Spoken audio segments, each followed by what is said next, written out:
resign, Maria Miller? Politicians usually love being the centre of attention, but today Maria Miller was feeling camera shy. Her ministerial colleagues were just as tight-lipped. Should Maria Miller lose her job, sir?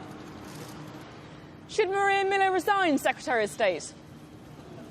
The Culture Secretary is facing questions over her second home expenses that some in her party are also uncomfortable with. I'm surprised that there hasn't been a resignation. I think the noise around this issue is such that there probably should have been a resignation. But the real issue is how do constituents hold their MP to account? And ministers might well be reluctant to talk when so many MPs from both parties have been implicated in the expenses scandal. Maria Miller is just one example. Maria Miller bought the Wimbledon house for £234,000 in 1995, long before she became an MP. But when she entered Parliament in May 2005, she designated it as her second home and claimed expenses on it.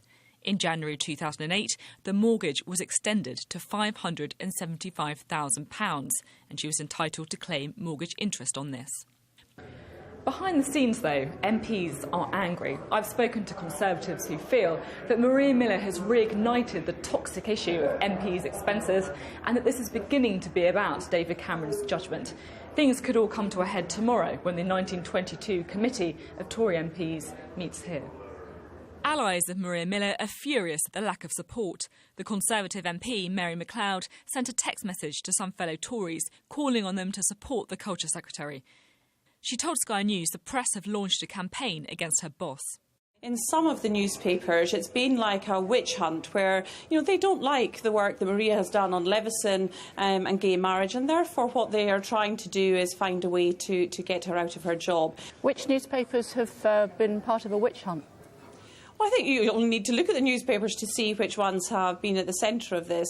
And I just think, I just think it's unacceptable. You can't throw those allegations around and then not back them up. Which newspapers have been part of the witch hunt? You know yourself which newspapers. You could tell me because you know yourself which newspapers have been part of this. So perhaps you could tell me which ones were involved in the witch hunt. Which ones are you thinking of in particular? Are you going to resign, Maria Miller? Are you going to apologise again? For now, Maria Miller still has the Prime Minister's support. The question is, how many more days of this will David Cameron be prepared to endure? Sophie Ridge, Sky News in Westminster.